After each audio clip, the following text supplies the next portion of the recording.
آج ویو 360 میں امریکہ میں صدارتی انتخابات، ڈیموکریٹس نے اپنا امیدوار میدان میں اتار دیا۔ ریپبلکن پارٹی کنونشن آج سے شروع۔ پاکستان میں آن لائن تعلیم نئی نہیں، ورچوئل یونیورسٹی کا 18 سالہ تجربہ کیا سکھاتا ہے؟ کچھ پریکٹیکلز بھی ہوتے ہیں جو ٹیچرز آپ کو ویڈیوز میں ٹیچ کر رہے ہوتے ہیں، وہ ساتھ میں آپ کو ورچولی دکھا بھی رہے ہوتے ہیں پاور پوائنٹ سلائیڈز کے اوپر کہ آپ کا جو پریکٹیکل ہے اس کی کیا فنکشنالٹی ہے۔ اور کووڈ-19 سے متاثرہ ایئر لائن انڈسٹری نوکریاں ختم کرے یا فلائٹس بڑھائے؟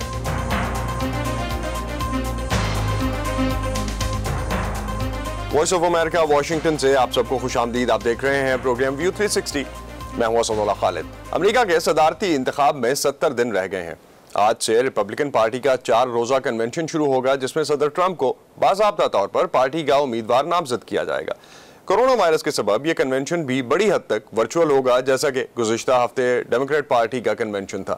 صدر ٹرمپ کنونشن کے آخری روز یعنی 27 اگست کو اپنی پارٹی کی نامزدگی قبول کرتے ہوئے وائٹ ہاؤس سے خطاب کریں گے، لیکن صدر ٹرمپ اس سے پہلے انتخابی مہم کا آغاز کر چکے ہیں۔ گزشتہ ہفتے جب ڈیموکریٹک پارٹی کا 4 روزہ کنونشن ہو رہا تھا اور وہ صدر ٹرمپ پر تنقید کر رہے تھے، تو اس دوران انہوں نے 4 اہم ریاستوں کا دورہ کیا اور وسکونسن، مینیسوٹا، پینسلوینیا اور ایریزونا میں چھوٹے پیمانے کے جلسوں سے خطاب کیا۔ پینسلوینیا میں خطاب کرتے ہوئے صدر نے ان انتخابات میں ڈیموکریٹس کی جیت کو ملک کے لیے خطرناک قرار دیا۔ آپ کے خاندان اور بائیں بازو کے انتہا پسند ہجوم کے درمیان صرف ایک چیز حائل ہے، اور وہ ہے نومبر میں آپ کا ووٹ۔ یہ بہت اہم ہے اور میں سمجھتا ہوں کہ ان کے اور آپ کے درمیان میں ایک دیوار ہوں۔ صدر ٹرمپ کو کورونا وائرس کے خلاف حکمت عملی پر سخت تنقید کا سامنا ہے، لیکن وسکونسن میں خطاب کرتے ہوئے صدر ٹرمپ نے اپنے حریف جو بائیڈن کے منصوبوں پر تنقید کی اور کہا کہ ان کی وائرس کے خلاف حکمت عملی سے ملک کو نقصان پہنچے گا۔ جو بائیڈن یا کملا ہیرس منتخب ہوتے ہیں تو اگر میں انہی کے الفاظ میں کہوں تو موجودہ بحالی مستقل طور پر بند ہو جائے گی۔ بغیر کسی سائنسی وجہ کے بائیڈن اپنی حکمت عملی سے لاکھوں امریکیوں کو ڈرامائی نقصان پہنچانا چاہتے ہیں۔ وہ انہیں گھروں میں بند کرنا چاہتے ہیں۔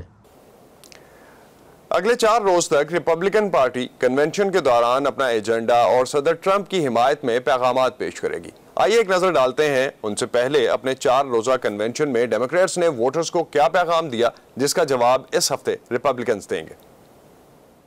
ڈیموکریٹک پارٹی کی جانب سے باضابطہ طور پر صدارتی امیدوار نامزد ہونے کے بعد جو بائیڈن نے اپنی سیاسی محاذ آرائی کا رخ اپنے ریپبلکن حریف صدر ٹرمپ کی جانب کر دیا ہے۔ اب ان کی تنقید کا فوکس بقول ان کے صدر ٹرمپ کی امریکہ میں کورونا پر قابو پانے میں ناکامی پر ہے۔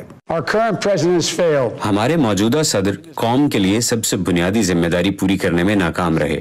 وہ ہمیں تحفظ دینے میں ناکام رہے، وہ امریکہ کو تحفظ دینے میں ناکام رہے۔ میرے عزیز ہم وطنوں، یہ ناقابل معافی ہے۔ 4 روزہ ڈیموکریٹک کنونشن کے دوران نمایاں مقررین نے آن لائن خطاب کرتے ہوئے کورونا وبا سے پیدا ہونے والے بحرانوں کو اجاگر کیا، جس نے لاکھوں امریکیوں کی جان لینے کے علاوہ ملک کو سخت معاشی بحران سے دوچار کیا، جبکہ 3 کروڑ امریکی بے روزگار ہو گئے ہیں۔ مقررین کے مطابق اس وبا نے ملک میں نسلی عدم مساوات کے مسئلے کو مزید بڑھایا، کیونکہ اقلیتوں میں اموات اور بے روزگاری کی شرح زیادہ رہی۔ یہ محض اتفاق نہیں ہے، اس کی وجہ نظام میں موجود نسل پرستی ہے۔ انہوں نے صدر ٹرمپ کی لاپرواہی کی مذمت کی۔ روم جل رہا تھا تو اس کا شہنشاہ موسیقی بجا رہا تھا، ٹرمپ گولف کھیل رہے تھے۔ کنونشن کے دوران صدر ٹرمپ پر تنقید جاری رہی۔ Donald Trump hasn't grown into the job because he can't. ہم انہیں جیسا دیکھنا چاہتے ہیں وہ ویسے بن ہی نہیں سکتے، یہی حقیقت ہے۔ اس کے برعکس صدر ٹرمپ انتخابی مہم کا فوکس اس چیز پر رکھنا چاہتے ہیں کہ معیشت کی بحالی کے لیے سب سے موزوں کون ہے۔ 74 سالہ امریکی صدر 77 سالہ جو بائیڈن کو ڈیموکریٹک پارٹی میں سوشلسٹ کا منتخب کردہ ایک کمزور نمائندہ قرار دیتے ہوئے ان پر یہ بھی تنقید کرتے ہیں کہ وہ ٹیکسوں میں اضافے کے علاوہ روزگار کے مواقع کو بیرون ملک منتقل کرنا چاہتے ہیں۔ میں اور ہم سب امریکی خواب اور تاریخ کے سب سے عظیم ملک کی تباہی کے بیچ میں دیوار ہیں۔ کنونشن میں اپنی تقریر میں جو بائیڈن نے زور دیا کہ وہ کاروباروں کو معمول کے مطابق کھولنے سے پہلے کورونا وبا پر قابو پانے کے سخت اقدامات کو اپنی ترجیح بنائیں گے۔ ہم کبھی اپنی معیشت کو بحال نہیں کر سکتے، بچوں کو بحفاظت اسکول واپس نہیں بھیج سکتے، زندگی نارمل نہیں کر سکتے جب تک ہم اس وبا سے نمٹ نہیں لیتے۔ گو کہ ڈیموکریٹک کنونشن میں پارٹی کے نسلی تنوع اور اتحاد کو اجاگر کیا گیا۔ ماہرین سمجھتے ہیں کہ یہ انتخابات صدر ٹرمپ کی کارکردگی پر ریفرینڈم ہو سکتے ہیں، جس کا فیصلہ کورونا وبا سے نمٹنے کی حکمت عملی پر ہوگا۔ برائن پیڈن کے ساتھ ندیم یعقوب، وائس آف امریکہ۔ ان انتخابات میں امریکی پوسٹل سروس کو اپنی 200 سال سے زیادہ کی تاریخ کے سب سے بڑے امتحان کا سامنا ہے، کیونکہ کورونا وائرس کی وجہ سے بہت سے لوگ ڈاک کے ذریعے ووٹ ڈالنے کا ارادہ کر رہے ہیں۔ صدر ٹرمپ کہتے ہیں کہ اگر ملک بھر میں بذریعہ ڈاک ووٹنگ کھول دی گئی تو دھاندلی کا دروازہ کھل جائے گا۔ دوسری جانب ڈیموکریٹک پارٹی اس خدشے کا اظہار کر رہی ہے کہ انتخابات سے پہلے پوسٹ آفس کی صلاحیتوں کو نقصان پہنچایا جا رہا ہے۔ جمعے کے روز پوسٹ ماسٹر جنرل سینیٹ میں پیش ہوئے اور یقین دلایا کہ ان کا محکمہ اس چیلنج کے لیے تیار ہے۔ ڈاک کے ذریعے ووٹنگ ایک مسئلہ ہے کیوں؟ جانیں گے اس رپورٹ میں۔ اس سال انتخابات کا ایک اہم مرحلہ ڈاک کے ذریعے مکمل ہونا ہے اور لاکھوں امریکی کورونا وائرس سے بچنے کے لیے اسی طریقہ کار کا سہارا لینے کا ارادہ کر رہے ہیں، لیکن کانگریس میں ڈیموکریٹ اراکین خبردار کر رہے ہیں کہ موجودہ نظام شاید یہ کام نہ کر پائے۔ اگر آپ چاہیں تو خود جا کر ووٹ ڈال سکتے ہیں۔ ہم یہ بھی یقینی بنانا چاہتے ہیں کہ آپ ڈاک کے ذریعے ووٹ ڈال سکیں، اور اگر ڈاک میں تاخیر ہو جائے تو شاید آپ کا ووٹ شمار نہ کیا جائے۔ یہ خدشہ اس وقت پیدا ہوا جب اس سال ریپبلکن جماعت کے حامی لوئس ڈیجوئے نے پوسٹ ماسٹر جنرل کا عہدہ سنبھالا اور بڑے پیمانے پر تبدیلیوں کا اعلان کیا، جن میں ووٹ اکٹھے کرنے والے نیلے رنگ کے کچھ ڈبوں کو ہٹانا، ڈاک کی چھانٹی کے کچھ آلات کی بندش اور پوسٹ آفس کے اوقات کار اور ملازمین کے اوور ٹائم میں تبدیلیاں شامل ہیں۔ صدر ڈونلڈ ٹرمپ ان تبدیلیوں کی حمایت کرتے ہیں۔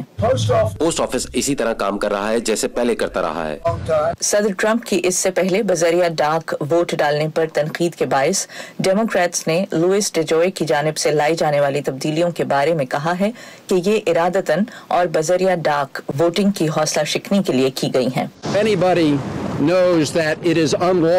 ہر کوئی جانتا ہے کہ پوسٹ آفس کے کام میں مداخلت غیر قانونی ہے، کیونکہ اس سے امریکی انتخابات میں مداخلت ہو رہی ہے، اور پوسٹ ماسٹر جنرل صدر ٹرمپ کے حکم پر یہی کر رہے ہیں، جو نیشنل ٹی وی اور ٹویٹر کے ذریعے کہہ چکے ہیں کہ وہ اس لیے پوسٹ آفس میں مداخلت کر رہے ہیں کیونکہ انہیں ڈاک کے ذریعے ووٹ ڈالنے کا طریقہ کار پسند نہیں ہے۔ That he's interfering with the post office because he doesn't like mail-in ballots. کم از کم 20 ریاستوں میں ڈیموکریٹ پارٹی سے تعلق رکھنے والے اٹارنی جنرلز کہہ چکے ہیں کہ نتائج میں تاخیر پر وہ پوسٹ آفس کے خلاف مقدمہ کر دیں گے۔ جواب میں لوئس ڈیجوئے نے اعلان کیا ہے کہ وہ ان تبدیلیوں کا اطلاق الیکشن سے پہلے نہیں کر رہے، اور دفاع کیا ہے کہ یہ تبدیلیاں ان کے عہدہ سنبھالنے سے بہت پہلے سوچی جا چکی تھیں۔ لیکن ہاؤس اسپیکر نینسی پیلوسی اب بھی ایک ہنگامی اجلاس بلانا چاہتی ہیں تاکہ پوسٹ آفس کے لیے مزید فنڈنگ کے معاملے پر منظوری لی جا سکے، تاکہ ڈاک میں بڑی تعداد میں آنے والے ووٹس کو سنبھالا جا سکے۔ مجھے اس پوسٹ ماسٹر جنرل پر یا جو بھی وہ کہتے ہیں اور کرتے ہیں اس پر اعتبار نہیں ہے۔ لوئس ڈیجوئے نے جمعے کے روز اراکین کانگریس کے سوالات کا سامنا کیا ہے۔ ڈیموکریٹس کا کہنا ہے کہ انتخابات میں 2 ماہ سے کچھ زیادہ کا وقت رہ گیا ہے، ایسے میں کچھ تبدیلیوں کو واپس لینے میں بہت دیر ہو چکی ہے۔ کیتھرین جپسن کے ساتھ نخبت ملک، وائس آف امریکہ۔ امریکی انتخابات کے حوالے سے اہم ترین معلومات اور منفرد معلومات کے لیے آپ آ سکتے ہیں ہماری ویب سائٹ urduvoa.com پر۔ اس کے علاوہ آپ کو دنیا بھر کی اہم خبریں اور معلومات بھی ملیں گی۔ فیس بک پہ بھی یہی انفارمیشن ملے گی، facebook.com/VOA اردو کے پیج پر۔ ٹویٹر اور انسٹاگرام پہ ہمارا ہینڈل ہے @urduvoa۔ چلیں ادھر تھوڑا ادھر ہو جائے۔ ہم سب اپنے آپ میں کہاں پرفیکٹ ہیں؟ یہ جو ہمارے آس پاس کے لوگ ہیں نا، وظیفہ کا جب اس کے بازو پروستھیٹکس لگا، یہی ایک دوسرے کو بہتر بناتے ہیں اور پھر مل کر ایک بہتر ملک بناتے ہیں ہم۔ لیکن ملک بھی اپنے آپ میں کہاں پرفیکٹ ہوتے ہیں؟ تو دنیا کے دوسرے ملک ایک دوسرے کے لیے ہاتھ بڑھاتے ہیں، ایسے ہی تو ایک بہتر دنیا بناتے ہیں ہم۔ teacher, one book and one pen. اور دنیا میں کہاں کیا ہو رہا ہے ہندوستان اور پاکستان اسی لیے تو دکھاتے ہیں نئے وزیر اعظم عمران خان نے اس ایگزیبیشنز کے ڈیزائنر ڈونلڈ ٹرمپ کی حمایت کا اعلان کیا. ورنہ اپنے آپ میں ہم سب کہاں پرفیکٹ ہیں. یہ میں ہوں آپ کا میزبان خالد حمید. ویو 360 صرف آج نیوز پر.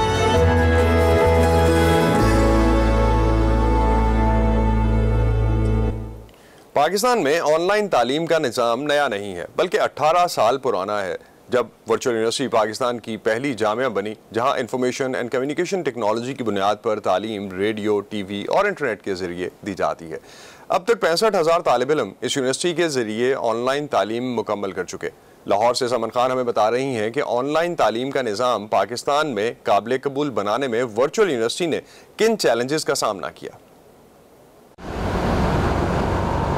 پاکستان میں سال 2002 میں ورچوئل یونیورسٹی نے آن لائن تعلیم کا نظام متعارف کروایا. آغاز کمپیوٹر اور آئی ٹی پروگرام سے ہوا. پہلے سال میں صرف 550 طالب علموں نے اس منفرد اور نئے نظام پر بھروسہ کرتے ہوئے یہاں داخلہ لیا، لیکن آج 80 سے زائد پروگرامز میں سالانہ 3 لاکھ طالب علموں کا اندراج ہو رہا ہے. بچوں کو دشواریاں آئیں. تقریباً پہلے جو 10 سال تھے 50 to 60% ڈراپ آؤٹ تھا بچوں کا، اور لوگوں کو سمجھ نہیں آتی تھی کہ کیا ہے کیا نہیں. شروع میں ہم نے اس کو مختلف جو بھی اویلیبل تھے باہر کے LMSs وغیرہ ان کو لے کے چلتے رہے، لیکن اس میں کافی مسئلے مسائل آ رہے تھے. ہم نے 2004 میں اپنا ڈیولپ کرنا شروع کیا اور 2006 سے آنورڈ اس کو ہم چلا رہے ہیں. یونیورسٹی نے اساتذہ پر ٹیکنالوجی سیکھنے کا بوجھ ڈالنے کی بجائے 2 اسٹوڈیوز بنا رکھے ہیں جہاں وہ اپنے لیکچرز ریکارڈ کراتے ہیں. آغاز میں اساتذہ کو کیمرے سے مانوس کروانے میں کچھ وقت لگا، لیکن پھر وہ سمجھ گئے کہ اس طرز تعلیم میں کیمرہ ہی ان کا شاگرد ہے. پوسٹ پروڈکشن کی ٹیم کے ہاتھوں ایڈیٹنگ کے بعد یہ لیکچرز 4 سیٹلائٹ چینلز، ادارے کی ویب سائٹ اور یوٹیوب پر نشر کیے جاتے ہیں. شروع میں ہمارے پاس جو تھا وہ 45 to 50 منٹس کے لیکچر ایٹ اسٹریچ ہم ریکارڈ کرتے تھے. تو اب 8 to 10 منٹس کی ڈیوریشن کا ٹاپک وائز کرنے کے بعد ان کو ایک چھوٹی سی بریک مل جاتی ہے. اس وقت ہمارے پاس more than 10,000 آورس کا کانٹینٹ ڈیولپ ہو چکا ہوا ہے. کووڈ-19 کے باعث روایتی اسکولوں اور کالجوں نے تعلیم کا سلسلہ آن لائن منتقل کیا تو بہت سے طلباء کو لوڈ شیڈنگ، انٹرنیٹ کی کم سپیڈ اور مناسب ڈیوائسز نہ ہونے کے باعث مشکلات کا سامنا ہوا ہے. آن لائن تعلیمی نظام کو اپنانا 1-2 مہینوں کا کام نہیں بلکہ اس میں کئی سال بھی لگ سکتے ہیں، جس میں اکیڈمک اور انتظامی سٹاف کی تربیت شامل ہے. ملک بھر میں انٹرنیٹ کی فراہمی کا یکساں مربوط نظام درکار ہے جو حکومت اور نجی سیکٹر کے تعاون کے بغیر ممکن نہیں. ورچوئل یونیورسٹی انتظامیہ کا ماننا ہے کہ مستقل طور پر پورے تعلیمی نظام کو آن لائن منتقل کرنا مشکل ہے. اس یونیورسٹی کے بھی ملک بھر میں 200 سے زائد سب کیمپسز ہیں جہاں ایسے طلباء کمپیوٹرز اور انٹرنیٹ سے فائدہ اٹھا سکتے ہیں جن کے پاس گھر پر مناسب سہولتیں نہیں. پریکٹیکل مضامین کے لیے خصوصی لیب وین تیار کی گئی ہے جو شیڈیول کے مطابق مختلف علاقوں میں پڑاؤ ڈالتی ہے. ریکارڈڈ لیکچرز کا فائدہ یہی ہوتا ہے کہ اگر آپ کو کسی چیز کی سمجھ نہیں آئی تو یہ ہوتا ہے آپ اس کو ریوائنڈ کر لیتے ہیں. آپ کو ای میل دی جاتی ہے، ان کی ٹیچرز کے نیچے موجود ہوتی ہے، ان سے آپ اس ای میل کے تھرو آپ کانٹیکٹ کر سکتے ہیں. میں کمپیوٹر سائنس کا اسٹوڈنٹ ہوں تو کچھ پریکٹیکلز بھی ہوتے ہیں جو ٹیچرز آپ کو ویڈیوز میں ٹیچ کر رہے ہوتے ہیں، وہ ساتھ میں آپ کو ورچولی دکھا بھی رہے ہوتے ہیں پاور پوائنٹ سلائڈز کے اوپر کہ آپ کا جو پریکٹیکل ہے اس کی کیا فنکشنالٹی ہے. ورچوئل یونیورسٹی کی ڈگری بیرون ملک بھی تسلیم کی جاتی ہے. پاکستان کے مختلف تعلیمی اداروں نے آن لائن امتحانات اور کلاسز کے لیے ورچوئل یونیورسٹی کے لرننگ مینجمنٹ سسٹم کو استعمال کیا ہے جو ادارے نے 1 ماہ کے لیے انہیں مفت فراہم کیا. ورچوئل یونیورسٹی اب روایتی اور آن لائن لرننگ کے امتزاج پر مبنی نظام متعارف کرانے پر کام کر رہی ہے. Suman Khan, Voice of America, Lahore. Corona virus نے ویسے تو پوری دنیا میں نقصان ہی کیا ہے لیکن ساتھ ہی ان لوگوں کی اہمیت کا احساس بھی دلایا جو اگر کام نہ کریں تو باقی سب کا جینا بہت مشکل ہو جائے. میڈیکل سٹاف اور ڈاکٹرز کی بات تو ہم کرتے رہتے ہیں لیکن آپ کے علاقے سے کوڑا اٹھانے والے لوگ بھی کم ستائش کے مستحق نہیں ہیں. امریکہ میں گلی محلوں سے کوڑا اٹھانے والوں کو سراہا گیا جو دوسروں کی خاطر اپنی صحت ہر روز خطرے میں ڈالتے ہیں. آئیے دیکھتے ہیں ان اہم کارکنوں کے بہتر تحفظ کے لیے کیا کرنے کی ضرورت ہے.